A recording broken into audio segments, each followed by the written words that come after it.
And so that beautiful view that you had are now effectively spec homes. And so the growth is something that, coming from the country, I just don't, it's tough for me to enjoy that. I would have enjoyed it if they had had some architecture about Yeah. them and they weren't just boxes. Yeah. Because then, I mean, their back porches would have had gorgeous views of Arrington. Mm-hmm. And if you're at Arrington, you'd have had gorgeous views of some gorgeous houses. Yeah. Arrington should have bought that land. They should have protected They let that guy get away or developed it themselves. Yeah. And put over there what they really wanted, something that looks like it's Northern California, right. in the wine country. So, hey, what's the deal today? Man, guys, hello. Tuesday morning coffee. Appreciate y'all being with us. Brad here, my main man Tony. We're just in the middle of conversating about what our usual conversations are, which is about real estate. So and good wine. And good wine. That's right. We'll talk about a little wine, a little bourbon. We're high class people here. High class. At Investor Creator. We know how to make the best Tennessee whiskey from your bathtub that you've ever tasted. That's exactly right. And I mastered the use of words up to 5 letters now. It's we're real high class, highly educated people. Well, I've got a fun story. Remember that story about my father, and he bought the 52 extra loads of pigs. Yep. Well, he was transacting with a guy in Chicago, and this guy had a bunch of bars, and the guy said, Eddie, where are you from? He said, I can tell you're not from Chicago, the way he talks. And my father said, yeah, I'm from down in Tennessee, Murfreesboro, Tennessee. Murfreesboro. He said, do you have any of that good whiskey in those parts? You got it. Can you find moonshine? He said, yes, sir. I think I can. Yeah. My father knew those people at Short Mountain. Oh, yeah. And Short Mountain, back in the day, that was a dangerous place to go. If they didn't know you and you went up through those hollers, you could have a real problem. Yeah. And so he said, yeah, I think I can. He said, well, bring me a jug of it next time, and I'll take another group of hogs, or cattle or whatever it was. And they had feed. I guess it was cattle. They had the feed yards in Chicago for beef. And so he got them a few loads and brought them. And he said, you went to the bar, and the man had a bodyguard. He was probably in his 70s, but the man had a bodyguard. And he took the jug and he shook it, and he poured out glasses and gave it to everybody there. And he said, Eddie, this is really good. How much of this can you get? He said, well, I can get as much of it as you want. And he said, I can just hear him say it. Yeah. He said, well, bring as much as you can next time. He said, are you serious about this? He said, yes, sir, I am. Bring as much as you can get, as long as you'll take cash. I said, no problem. So my father started hauling one load of, so pigs you can triple deck them, but cattle you can only do 2 decks on a tractor trailer. Okay. And so he was doing one deck of livestock and 1 deck of shine on the top run, and was bringing trucks from Short Mountain. From Short Mountain, Tennessee. To Chicago. And this man had 40 or 50 bars downtown. And so Chicago had a better time because of those Short Mountain boys. I'm going to tell you, you got 2 sides to that hill over there. And one side is a distillery. Now it's it's legal shine. You're correct. Over Yeah, there. You can buy it on the shelf now. That's right. And the other side is a Bible camp. Is that right? That's exactly right. Short Mountain Bible camp. So it's an interesting little hill they got over there. Now, there's an old story that Al Capone came up through Short Mountain to pick some stuff up or to put the deal together. Supplies. Yeah, and that the Short Mountain guys didn't trust them, and that they had shooters up in those hills the whole way. And that if when the car came out, they said, you have to take this bandana and tie it to the car. If you don't, you're going to get killed. Oh, my. And they had to take that through there. So well, Al Capone, where we had our company Christmas dinner this year, that was his home. Yeah, in Monteagle. Yeah, it's a halfway point between Chicago and Miami. Yeah. And so Al Capone built this house in the Tennessee mountain there. And it's pretty cool because on the outside of it, you have, it's a Tudor style house and it's complete stone. But you look at it and some of the stones stick out. And ended up that he built it that way in case the law raided the place, he could jump out the window and crawl down the side of the house. He built ladders. Spider-Man style. That's right. And some of the walls on the inside have hallways. Yeah. In between them. Yeah. So they've basically built 2 walls and just got a little empty hallway in between them people can hide in. Yeah, it's pretty wild. Pretty wild. I guess that's enough talk about shine today. But all that to say, we're high class people here at Investor Creator. Real high class. We know the best about the wine and the bourbon and all that kind of stuff, and the shine. We know the history behind the shine. Good socks. Yeah, good socks. The whole thing. Everything class you can think of. That's what we are. That's right. To talk about being classy today, we're talking about divorce. As a Big 5 motivator. So we're in our Big 5 series of motivating factors that create transactions. And a lot of what we see in the business is we are buying from one of 5 different people, vast majority of the time. And so we talked about pre-foreclosure last week, and a lot of times you'll have motivating factors that couple themselves together. So the most that I've ever had at one time was 3. We had a pre-foreclosure divorce situation where the lady also had a heart attack. So we had 3 of the Big 5 at one time. The health, yeah. Today we're talking about divorce and how to navigate those types of things. And it's one of those things that I think investors are not good at navigating pre-foreclosure because they don't know the process as well. But I think it's also that people don't know how to navigate divorce very well because they don't understand the emotions and what they're dealing with spouses. Mm-hmm. And so what happens is they end up alienating one spouse or creating a rapport with one spouse and to the detriment of the other. Mm-hmm. And so we're going to be talking about that. So from an emotional perspective, how do you deal with these kinds of problems? Mm-hmm. And so it should be fun. We'll talk about the deal of the day. This is in Lindale, Georgia. We put this one under contract last week. This one was kind of fun because I'm trying to remember the numbers, but the lady had either bought it for $110,000 or $120,000 cash, I believe, 3 years ago. And so I don't remember exactly, but she bought it for roughly that much 3 years ago. We bought it for $80,000. So, what happened in this transaction is the property is its own comp. So we know what it sold for cash back 3 years ago. Right. And we know that it's appreciated since then. Mm-hmm. And so it was a really easy yes. We didn't really even have to go and look at what the values were. Right. I know what the bottom is. Mm-hmm. Now, what's it specifically worth? I'm not sure. My guess is around 150, 160, something like that. Yeah. So we got it for 80. Okay. Bought it for 80 cash, $5,000 in repairs is what we think. So the unit's in good condition. She bought it for 110 to 120, and then she put about 20K in repairs in it. So new flooring, new paint, those kinds of things. So we always say that there's $5,000 in repairs, whether we really know that there is or not. Yeah. Do we know what would cause someone to pay 120 for a place, live in it 3 years, and then sell it for 80? A divorce. Okay. Yeah. So worked out well. And that's interesting because we didn't pick the deal of the day because of that. No, that's just what happens. That's just what happens. So today we're going to be talking about divorce, and that's not something that I have a whole lot of experience with. Thank the good Lord. Tony, do you know much about divorces? A little bit. I guess being in the ministry for 25 years, you ran into everything. And so yes, including my own. Oh, that's right. Is that something you want to talk about? I'm a good listener. I appreciate that. I'm probably going to pass on it today. I can't believe. I feel so sorry for that lady because she probably cries herself to sleep every night. No, she really doesn't. She really doesn't. She thanks the good Lord every night that she's been delivered. And I hardly. She probably prays for Kara now. Kara lucked out. So it all worked out.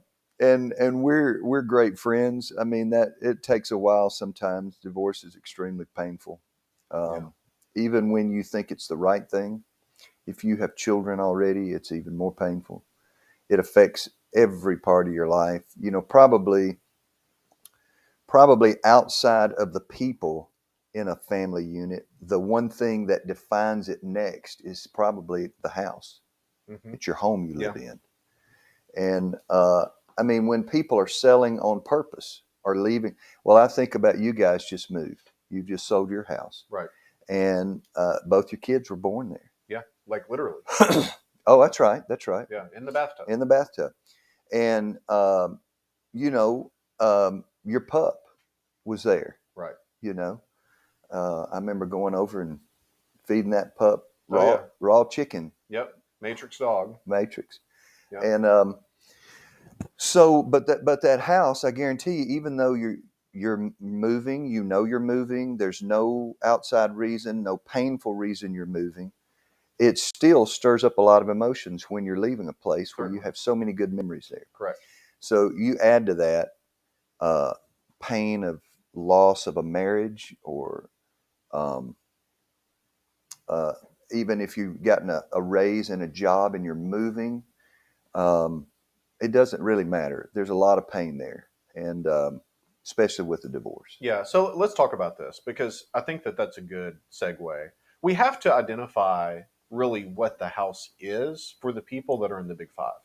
And so for the pre-foreclosure situation, it's different than divorce, and it's different than a health issue. Mm-hmm. But for divorce specifically, I think it's possibly the most painful, because you think about what the house started off to being. The first day that you move in, and how excited you are, and that first night that you're there, and there's stuff all over the place, but you're finally halfway settled.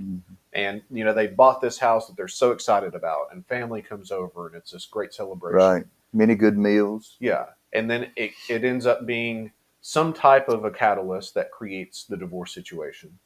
And all the things that happen, babies either are born there or come home there, first baths are there, birthday parties are there, and then the divorce begins, and the house becomes the last thing that ties these two people that oftentimes can't stand each other to one another still.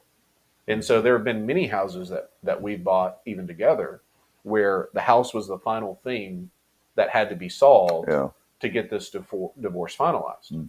And we bought many houses where things were not done correctly, and one spouse has the title subject to the other spouse's loan and isn't paying the mortgage. Right. And it seems like that happens all the time. And why divorce attorneys think that that's a good idea to try and put together, I'll never understand. Yeah, I mean, just the unraveling of the deed and the deed of trust, just the unraveling of all that in the divorce process is also extremely painful. Yeah. And like for a good example would be, when I remarried 5 years ago, Kara already owned her own home. So it's one of those things to where I didn't feel comfortable having my name put on the deed to that home when I hadn't paid a penny towards it. She'd paid every penny. That was hers. Her investment, her wisdom, her painting, all the sweat equity in the house. So I just said, I'll start making payments, and when I've invested as much as you've invested, then we'll look at that then. But until then, I mean, it's our home that we live in, but it is her house. Yeah. Most of the time when we're going through this, both people's names are on the deed, both people's names are on the mortgage, and the mortgage company is not going to turn loose of somebody's credit and somebody's income, right, and let them off the hook, which means they are forced to sell the house so that both parties are released from it. Correct. Unless one person has the credit and the income to refinance and leave the other one out. Yeah. I mean, it is, and seldom does that happen. Most of the time, they're calling us. Yeah, most of the time. So the two emotions that I feel like we're dealing with at this point are mistrust and a loss of identity. And you think about, like, I'm Brad, yes, but I'm also Casey's husband. I'm also Maribeth's dad and Mason's dad. I'm Tony's friend. Like, your sense of identity in a way becomes like paralleled with the people that you're around. And so whenever the person that used to be the closest person to you is now the one that you want the farthest away, I think that creates a sense of identity issue with that person. And I have to assume, and of course I don't know specifically this, but I have to assume that that's multiplied when there's a name change. You go from, this last name back to a former last name, that has to have an identity sort of issue with it as well. And most of the time, that's kind of settled with whether there's children or not. If there are kids involved and they have their dad's last name, their mom usually keeps that last name so that her children still identify with her. Yeah, yeah. Usually, if there's no children, she'll most of the time go back to her maiden name. That makes sense. But mistrust is like rampant in these kinds of situations. So like we have to understand how to navigate this. And so like let's just kind of basically put a deal together, and we'll talk about walking through the house specifically and how to navigate this with the people that you have. Okay. So the first thing that we have to identify is that one person called you. Okay. Yeah. And what that means is that, like, I don't ever remember in my career a divorce situation where both sellers are on the line, where they said, hey, let's sit down together at this kitchen table. Let's amicably work this out, and let's call people to solve this house issue. Like, I've never had that happen. Yeah. Now, has it happened in the history of the world? Probably, but it just hasn't happened to me. We've done a few deals, but not yet has this happened. And so what happens is you have one spouse that decides, I'm going to solve this problem myself, and they call you. Okay. Whether it's husband or wife, doesn't matter. Okay. And then they're letting their soon to be ex know, like, Brad's going to come by and buy the house. And there's all this mistrust. So you have to understand that even though you may build rapport with one person, you're building negative rapport with the other. Because what they're thinking is, what's going on here? Who is this person? Is there a side deal that's going on that maybe I don't know about? And so we have to understand, like, you're at a disadvantage with one of the people before you even get to the house. And so then it becomes like, okay, well, how do we navigate this? Well, a couple of things. The person that called you, even if there's good rapport built there, and that's a good thing, we can't continue to build rapport without super focusing on the other spouse. So if we get to the house and a husband's called me, and I have the wife, then I want to make it a focus to really spend time talking to the wife first before we even begin to view the house. Okay, so I'm going to be like, hey, I'm Brad. I'm here to buy the house. It's important to me that you show me the house so that I can see kind of the improvements that you've made, those kinds of things. And we'll get to like walking through the house in just a moment.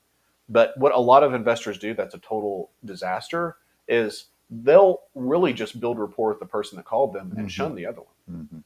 Now it's a tough situation to navigate because like it's a contentious situation. The first deal that I ever did was one of the most contentious situations I've ever had because it was a divorce situation. They were about to be a payment behind. They wouldn't talk to one another.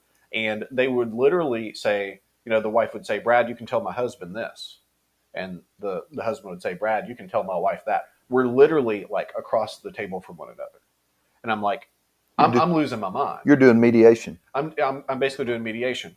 And so he signed the contract, and then she signed. She took the pen and she threw it at him. And I didn't know what the hell to do. How old were you then? I was 23. And I probably looked 20 or maybe 17. I don't know. But I was like, good Lord, like, what do I do with this? So I realized then there were nuances to this. Yeah. I realized then. So guys, we can't continue to build rapport to the detriment of the other. Okay.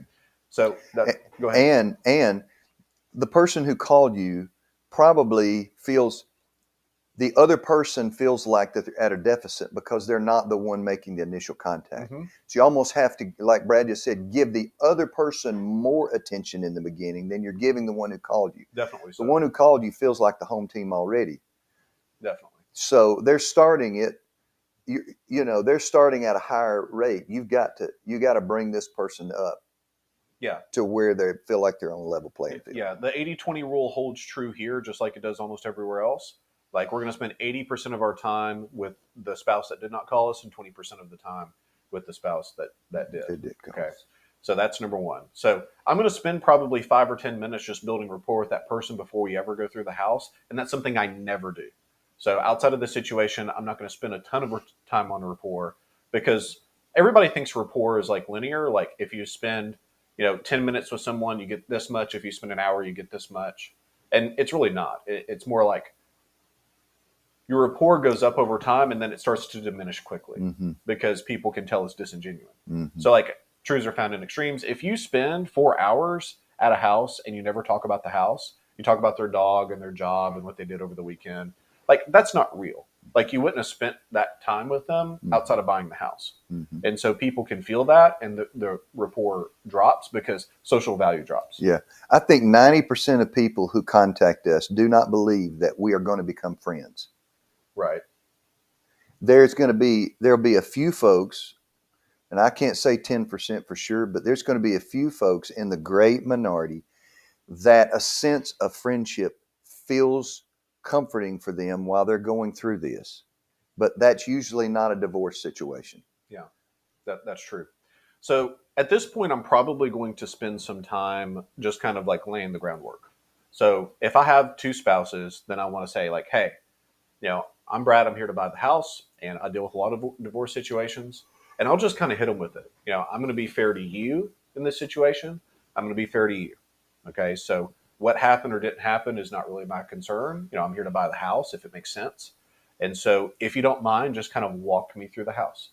Guys, you have to have both of them walk you through. Like if you don't, you will absolutely blow it. And you start your you with the person who did not make the call to you. Correct. Yeah, I'm going to be fair to you in this situation. I'm going to be fair to you in this situation. That's exactly right. And so at that point, a couple of things are happening. Like they can understand that they're dealing with a professional. We're telling them that we've dealt with a lot of divorce situations, and we have, and we want to emotionally involve people in the process of going through the house. Like it's going to be really rare that someone has the emotional understanding of what's going on to navigate this situation well. Like most investors are going to do what? Leave an offer. What does that give them the opportunity to do? Fight. Yes. Fight. Make a bunch of phone calls. Yeah. Try to get other offers. Yeah. So, shop it. We don't make offers ever. And so like almost no situation does this make more sense than this situation. Because we don't want to give them a situation to fuss with each other. And they will if you let them. Yeah, and when they're giving you what is the least they can take, you cannot just hear that from one person. It is better to have them both present and them argue about it right there. Yes. And then come to the point to where they both come with the same number than for you to get a lower number from somebody. Then they've got to go back after you're gone and negotiate this with the other party, which is going to be a big fight. And so it's better to have them both right there and both agreeing up front on what's the least they can take. So there's a different sales trainer in real estate that talks about like really poking pain points. And I'm not going to say that that's necessarily, do I want to say it? I think it's wrong, but I'm not going to say it's wrong in every situation. So negotiation starts with your marketing. So if you have inbound leads, then it's a different situation than if you have, if you're going outbound. So I don't know the context, but there's a certain trainer out there that talks about like find the pain point, poke it, pour salt in it. Like there's not a worse situation to do that than this. Okay. So we had an apprentice that had come from that training system to us and reached out and said, hey, why don't we do this? Like, why don't we take the pain point, open up the wound, pour salt in it? I said, okay, like let's role play. You're a divorce situation, you and your wife. No, actually, it's the other way around. I'm in a divorce situation. You're the investor. Like, let's run the script work. And he was like, so Brad, what happened with the divorce? It's like, it just didn't work out, man. Well, what happened? And so I said, well, assuming my wife was in the situation, my wife cheated on me with my brother. And so I said to him, what do you think is about to happen? Do you think that this script work is a good situation at this point, or did we just cause the biggest blowout fight? Oh, because whether it happened or not, you just embarrassed this woman. Yeah. You know, so. And I'd tell you, I already have a counselor, so get the hell out of my house. You're right. Yeah. I mean, I'm pretty like to myself. I mean, I know a lot of people are. It's like, I can't imagine this person that I've known for literally 10 minutes, like going into specifics on my personal life and like trying to dig and dig. Look, it has nothing to do with the house.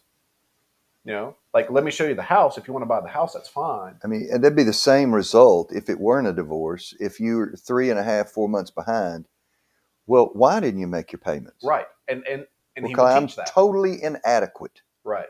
Right. Because I'm a big failure. Yes. Thank you. Yeah. So, I mean, we want people to. I don't get that. Huh? I don't get that. I don't get that either. But, we want people to share with us what they want to share, and we'll listen to it. Mm-hmm. But at the same time, like, we're not going to poke problems, pour salt in wounds, that kind of thing. People are beat up in life enough anyway. Yeah, and some of that is, I think some of the reason why this guy is saying to do that is because they're talking to non-motivated sellers. Mm-hmm. So they're trying to create some motivation. Trying to create motivation. When our folks, they're inbound leads, when they're coming to us, they're already at that place. Yeah. Their wounds many times they're just right out there in front of us. Yeah. And so because they're highly motivated, we don't have to poke that bear. We don't have to open that wound up. It's right in front of us. Yeah. With somebody that's highly motivated. 100%. It's like the deal in Lindale, Georgia. She knows what she paid for it. She told us what she paid for it, but she also told us what she would take today. Yeah. And there are two different numbers. There's an equity position there, so we're happy for that. Yeah. So as we're going through the house, guys, like, our sellers have to go with us together. Okay. There's an old trick in mediation that they always have like a candy jar there. Okay.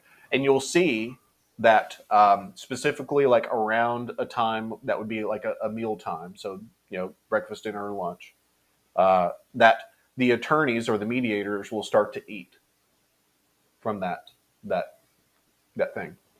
And the idea is if they start to grab candy from the dish, that opposing parties will start to grab candy from the dish as well. So it's a negotiation tool to get people to pull from the same well. Okay. On the same page somewhere. Yeah, correct. So it's really kind of a tricky thing, but I mean, this is specifically in mediation training. Mm. There's Shane Umstead from DC. Hey, what's up, Shane?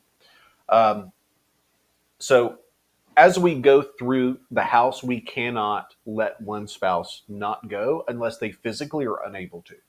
So if they're in a wheelchair and the house is not wheelchair accessible, or not, how do you say this? Like, tactfully, like if they're too big to get off the couch kind of thing, like, okay, like we can leave them there.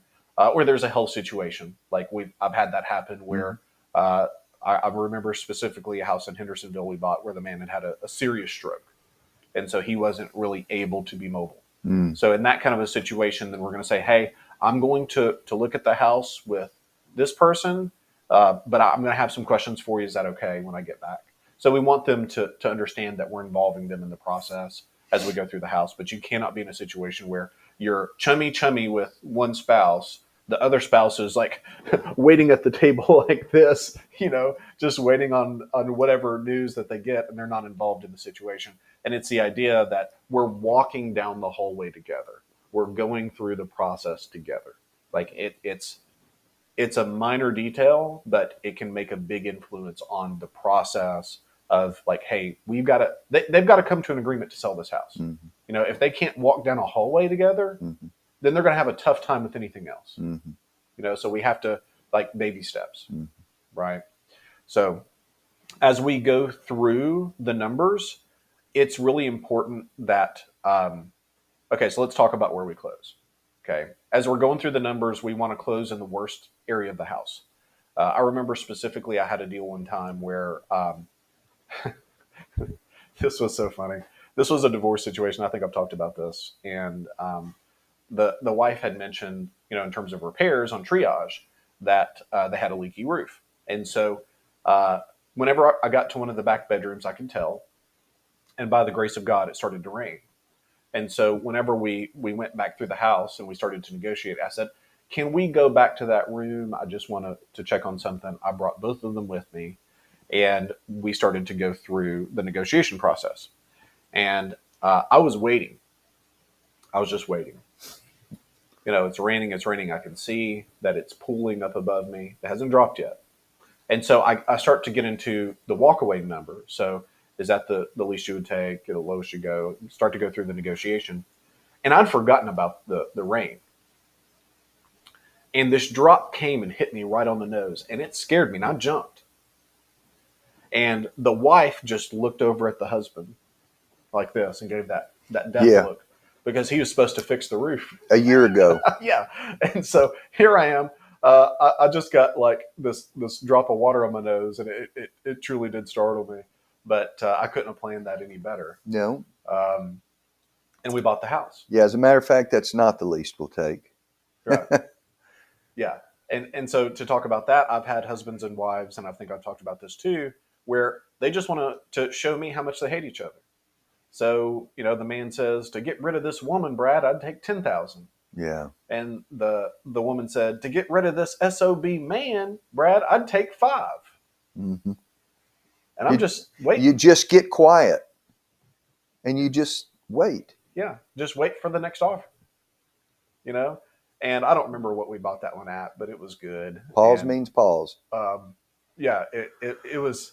And they were just super nice people. Mm-hmm. It kind of reminded me of that Andy Griffith episode where it was in one of the first seasons where Andy tries to get this husband and wife to be nice to one another. Oh, yeah. And they started to be nice to one another, but then mean to everybody else in town. Oh, yeah. Then they had to get them right back into a fight. Yeah, they had to get them back into a fight because, that's just how they're starting fights with all the other neighbors. Then. Yeah, yeah. And so, honey. Right. Good morning, dear. honey. Good morning, dear. Yeah, that was so good. But that couple just really reminded me of them because they seemed like just the nicest people individually. But then you put them together and it was just like cats and dogs. So anyway, I mean, the divorce situations are the first word I was going to say is fun, and that's probably not the word. They can be certainly interesting. Yeah. I hate that divorce is really even a thing, but whenever you get good at dealing with divorce situations and managing the expectations for people and creating trust so that people can move on with their lives, then it's a really good motivating factor, and it's a motivating factor that's never going to go away. Mm-hmm. Pre-foreclosures go up and down, but divorces pretty well remain the same. I mean, it's 50%, half the houses in America go through a divorce. Yeah. Half the houses owned by a married couple go through a divorce because 50% of marriages in America go through divorce. Yeah. I mean, that is unbelievable, those numbers. It is. And it's a sad thing. I wish divorces didn't happen, but I didn't write the rules. So. And the number of 25% of houses,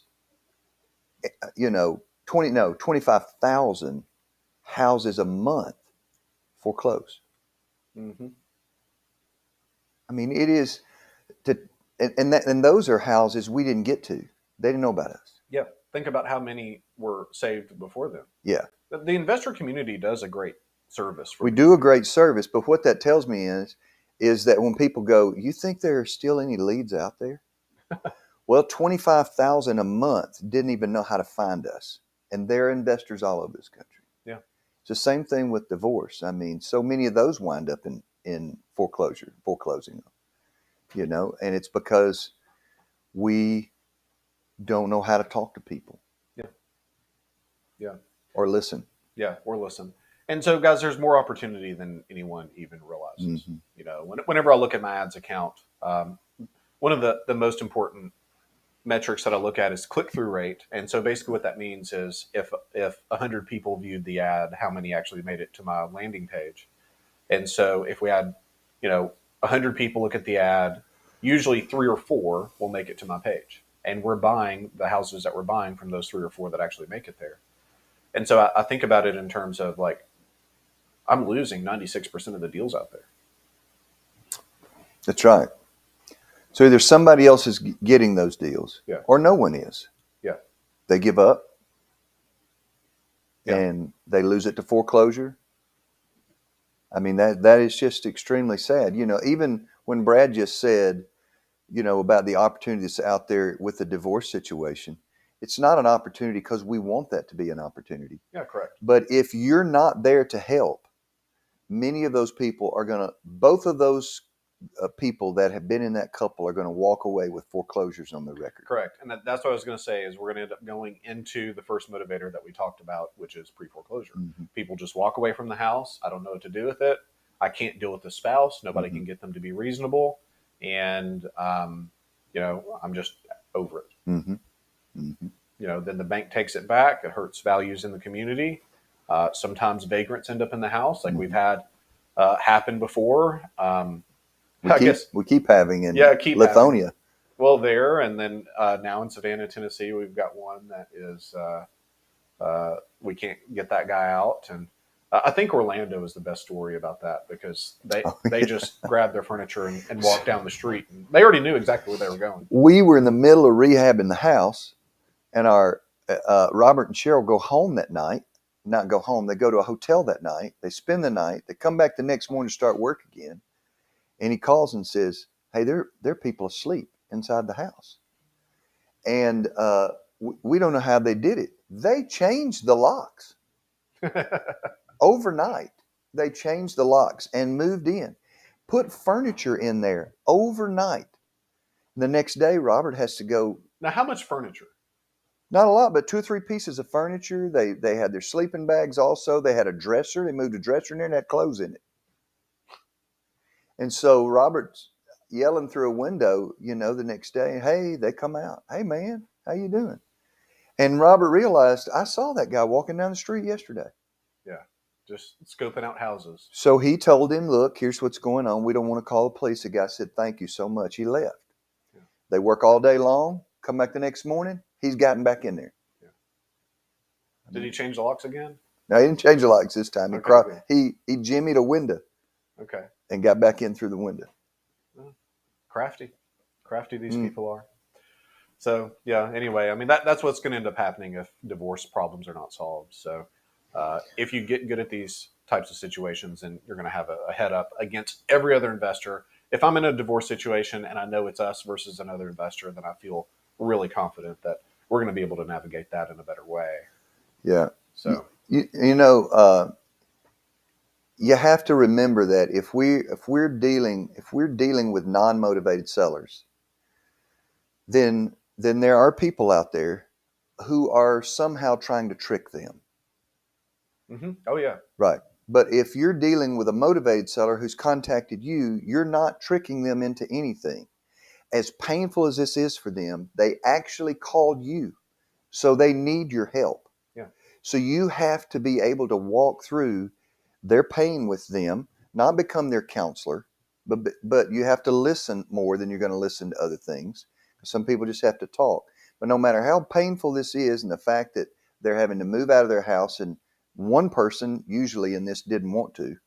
Mm-hmm. Kids probably are having to move out. They definitely don't want to. But you also could say no to them and walk away, and then they're both going to have a foreclosure on their record for the next 7 years. Yeah, that's right. So you got to keep that. You got to keep that focus. That you're not taking anything from anybody. You are helping them give you their problem. Yeah, that's right. That's right. And sometimes, you know, and I guess we'll talk about health and safety next week. Safety positions we've bought in our career probably close to a dozen houses that have been in abuse situations. You know, the women that were in abuse situations, and so. Sometimes the divorce is coupled with that. Mm-hmm. And so getting people out of those situations have been some of our better deals. Yeah. And recently had the one house that kids were living in. Yeah. Yeah. That was just awful. Just awful. If you want to see the worst house that I'm guessing we've ever bought. Yeah, no doubt. 14 dumpsters of trash, including poop in the bathtub, then check us out at the Investor Creator Community on Facebook. It's our free Facebook group. So we're all the time putting in free content and good advice in there. So anyway, guys, that's it for us today. Appreciate y'all being with us. If you need anything, reach out, support@bradsmotherman.com. Tone, I guess we're going to buy some houses today. What do you think? Yeah, I think so. I can hear old James right now. Yeah. On that triage call, and Kevin, they're getting after it. That's it. Kevin's checking comps. Clickety click click. That's it. All right, guys, y'all have a good week. We'll see you next Tuesday morning coffee. All right.